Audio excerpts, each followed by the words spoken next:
천사의 부름을 받고 성모님께 온 사도들.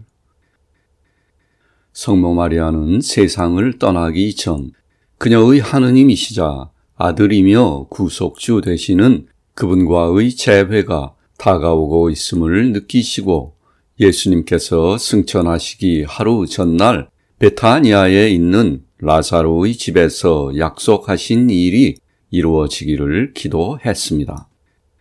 그 당시 성모님은 예수님이 승천하신 후 이 눈물 골짜기에서 오래 살지 않도록 해달라고 간청하셨는데 예수님께서는 그녀가 세상을 떠나기 전에 어떤 영적 일을 해야 하는지에 대해 전반적으로 말씀해 주셨습니다. 그분은 성모님의 죽음에 사도들과 몇몇 제자들이 참석할 것이며 그때 그녀가 그들에게 무엇을 말해야 하며 그들을 어떻게 축복해야 하는지 말씀하셨습니다. 나는 또한 그분이 어떻게 위로할 수 없는 막달레나에게 광야에 몸을 숨기라고 말씀하셨는지 또 그녀의 자매 마르다에게 어떻게 여인들의 공동체를 세우라고 말씀하셨는지를 보았는데 예수님은 항상 자신이 그들과 함께 있을 것이라고 말씀하셨습니다. 성모님께서 사도들이 그녀에게 올 수 있도록 기도하시자 나는 세계 여러 곳에 있는 사도들에게 부름이 가는 것을 보았습니다. 이 순간 나는 다음과 같은 것을 기억합니다. 사도들은 그들이 가르치는 많은 곳에서 이미 작은 교회를 세웠습니다. 그들 중 일부는 아직 돌로 건축되지는 않았으며 갈대를 엮어 진흙을 발라서 지었습니다. 그러나 내가 본 모든 교회들은 에베소에 있는 성모 마리아의 집처럼 뒤쪽 면에 반원형 또는 세면을 가진 후진이 있었는데 그곳에 제단이 있었고 거기에서 미사의 거룩한 희생이 바쳐졌습니다. 나는 멀리 있는 자와 가까이 있는 자 모두가 환상에 의해 성모님에게 가라는 부르심을 받는 것을 보았습니다. 사도들의 말할 수 없이 긴 여정에는 주님의 기적적인 도움이 동반되었습니다. 나는 그들이 자신도 모르는 사이에 초자연적인 방식으로 여행을 하는 경우가 많았다고 생각하는데 왜냐하면 나는 그들이 사람들의 무리 사이를 자주 지나갔지만 아무도 그들을 발견하지 못하는 것을 보았기 때문입니다. 나는 사도들이 여러 이교도와 야만인들에게 행한 기적이 성경에 묘사된 기적과 상당히 다른 것을 보았습니다. 그들은 어디에서나 사람들의 필요에 따라 기적을 행했습니다. 나는 그들 모두가 여행하는 동안에는 첫 박해 때 죽은 선지자나 순교자의 뼈를 가지고 다니며 기도하고 거룩한 희생을 바칠 때에는 그것을 그들 가까이에 두는 것을 보았습니다. 사도들이 에베소로 가라는 주님의 부르심을 받았을 때 베드로와 마티아스는 안디옥 지역에 있었던 것으로 생각됩니다.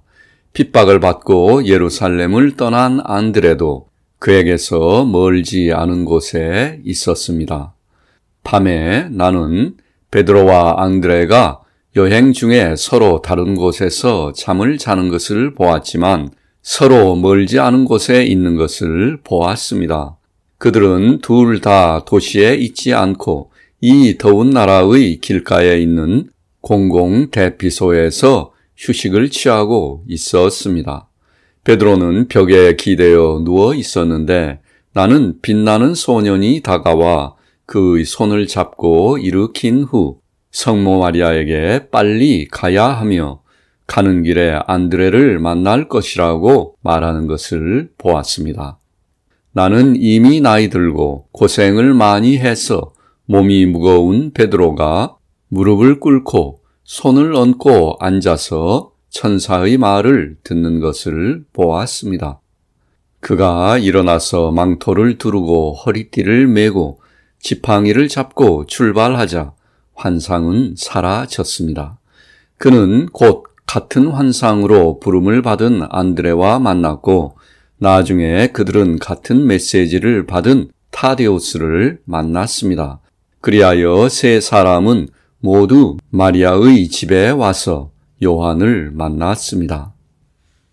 좁고 하얀 얼굴에 검은 머리를 한 대야고보는 여러 제자와 함께 스페인에서 예루살렘으로 와서 욥바 근처 사로나에 머물고 있었는데 이곳에서 에베소로 가라는 부름이 그에게 왔습니다. 성모 마리아가 세상을 마친 후 그는 다른 6명과 함께 예루살렘으로 돌아가 순교자의 죽음을 맞았습니다. 그를 고발했던 사람은 개종해서 그에게 세례를 받았고 그도 야고보와 함께 참수당했습니다. 유다라고 불리는 타데우스와 열혈당원 시몬은 페르시아에서 천사의 부름을 받았습니다. 토마스는 키가 작고 붉은 갈색 머리를 가지고 있었습니다. 그는 가장 멀리 떨어져 있었으며 성모 마리아가 임종하실 때까지 도착하지 않았습니다. 나는 천사가 그에게 오는 것을 보았습니다. 그는 아주 먼 곳에 있었습니다.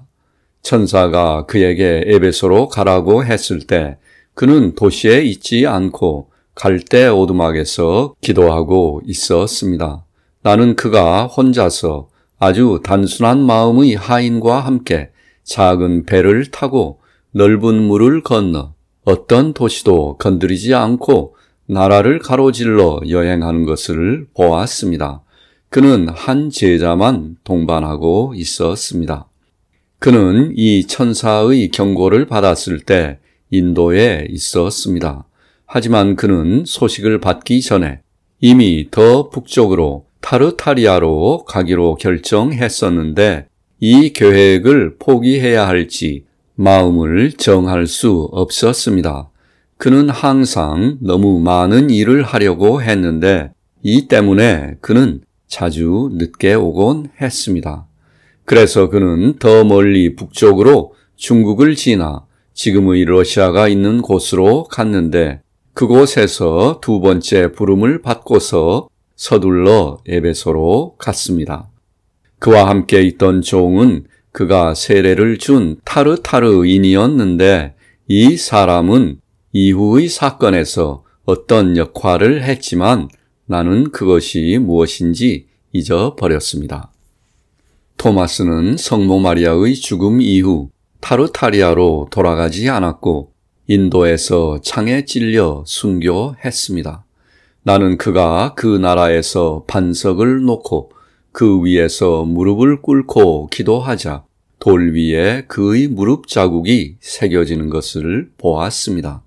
그는 바다가 이 돌에 이르면 다른 사람이 그 나라로 와서 예수 그리스도를 전파할 것이라고 예언했습니다. 요한은 얼마 전에 여리고에 다녀왔습니다. 그는 자주 약속의 땅을 여행했습니다. 그는 통상적으로 에베소 근처에 머물렀는데 그곳에서 부름을 받았습니다. 바톨로메는 홍해의 동쪽 아시아에 있었습니다. 그는 잘생겼고 매우 재능이 있었습니다. 그는 하얀 얼굴에 높은 이마, 큰 눈에 검은 곱슬머리를 가지고 있었습니다. 그는 중간에 갈라진 짧고 검은 곱슬 수염을 하고 있었습니다. 그는 조금 전에 한 왕과 그의 가족을 개종시켰는데 나는 그것을 모두 보았고 적절한 때에 다시 설명할 것입니다. 그는 그곳으로 다시 돌아간 후 왕의 동생에 의해 순교당했습니다. 나는 소 야고보가 어디에서 부름을 받았는지 잊었습니다. 그는 매우 잘생겼고 우리 주님을 너무 닮아 모든 형제들은 그를 주님의 동생이라고 불렀습니다. 마태에 대하여 나는 그가 알페우스의 전처에게서 난 아들이며 따라서 알페우스의 두 번째 아내인 클레오바의 딸 마리아의 배다른 아들임을 오늘 다시 보았습니다. 나는 안드레에 대해서는 잊었습니다. 바오로는 부름을 받지 않았습니다. 성가정과 관련이 있는 자들만이 부름을 받았습니다. 내가 이 환상을 보는 동안 나는 안드레, 바톨로메, 대야고보, 소야고보, 타데우스, 열혈당원 시몬, 토마스, 그리고 몇몇 제자들과 거룩한 여인들의 유물을 포함해서 내가 소유한 많은 유물들을 내 옆에 놓아두고 있었습니다.